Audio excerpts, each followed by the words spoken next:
പണം മുടക്കുന്നത് reporter T വിയാണ്. റിപ്പോർട്ടർ ടി വി പണം മുടക്കുമ്പോൾ അതിൽ കുറേ കാര്യങ്ങൾ നോക്കണം. ഇപ്പം ഞാൻ അവർ പറയുന്ന ക്രൈറ്റീരിയ ഒന്നും നോക്കാതെ ഞാൻ ഇവിടുന്ന് അങ്ങോട്ട് പണം അയച്ചു കഴിഞ്ഞാൽ അവരെന്താ പറയുക, അതിനനുസരിച്ച് ടീമിനെ ഉണ്ടാക്കാൻ പറയും. അതിനനുസരിച്ച് നിങ്ങൾക്ക് ആരോട് ഞങ്ങൾ കളിക്കണമെന്ന ടീമിനെ ഞങ്ങൾ ഉണ്ടാക്കണം.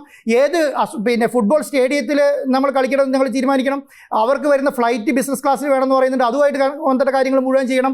ഈ പണം ഇന്ത്യയിൽ നിന്ന് പുറത്തേക്ക് അയക്കണമെങ്കിൽ ഇവിടുത്തെ പണം അയക്കുന്ന ഇന്ത്യൻ നിയമപ്രകാരമുള്ള ഒത്തിരി ക്രൈറ്റീരിയകളുണ്ട്.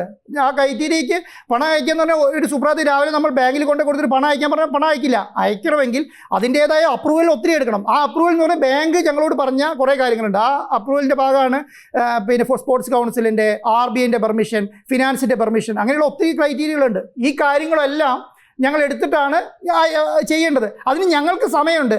അതിന് നിയമ നടപടി സ്വീകരിച്ചു, അത് ചെയ്തു, ഇത് ചെയ്യുന്നു. ഇതൊക്കെ ഒരു ആകാശത്തു നിന്നുണ്ടായ സാധനമാണെന്നാണ് ഞാൻ വിശ്വസിക്കുന്നത്. ഞാൻ ഇന്ന് രാവിലെയും കൂടെ AFAൻ്റെ ആൾക്കാരുമായിട്ട് ബന്ധപ്പെടാൻ ശ്രമിച്ചിരുന്നു. അവരവിടെ നേരം വെളുത്ത് വരുന്നതേ ഉള്ളൂ. അപ്പോൾ എനിക്ക് തോന്നുന്നു ഞാൻ മെസ്സേജ് അയച്ചിട്ട് അതിന് പോസിറ്റീവ് റെസ്പോൺസാണ് ഇപ്പോൾ എനിക്ക് കിട്ടിയിട്ടുള്ളത്. അപ്പോൾ ഇപ്പോൾ പറയുന്ന വാർത്തയൊക്കെ അടിസ്ഥാനരഹിതമാണ്. മെസ്സി വരാൻ വേണ്ടിയിട്ട് നിങ്ങൾ പരിശ്രമിക്കുക, ഞാൻ മാത്രമല്ല. ഇത് എനിക്ക് മാത്രം എന്തെങ്കിലും ചെയ്യാന്നുള്ളത്. ഞാൻ ഗവൺമെൻറ്റിനോടും ഒക്കെ പറയുന്നത് നിങ്ങളുടെ ഭാഗത്തുള്ള കൂടുതൽ എഫേർട്ട് എനിക്ക് വേണം എന്ന് പറയുന്നത്. അതിന് വേണ്ട കാര്യങ്ങൾ നിങ്ങളും കൂടെ ചെയ്തു തരണം. അപ്പം ഇത് ഇല്ല എന്ന് വരുത്തി തീർക്കാനാണെങ്കിൽ ഒന്നും എനിക്ക് പറയാനില്ല. അത് തീരുമാനിക്കേണ്ട AFA ആണ്. ഇന്ത്യയിൽ കളിക്കണോ കളിക്കേണ്ടയോ തീരുമാനിക്കേണ്ടത് AFA ആണ്.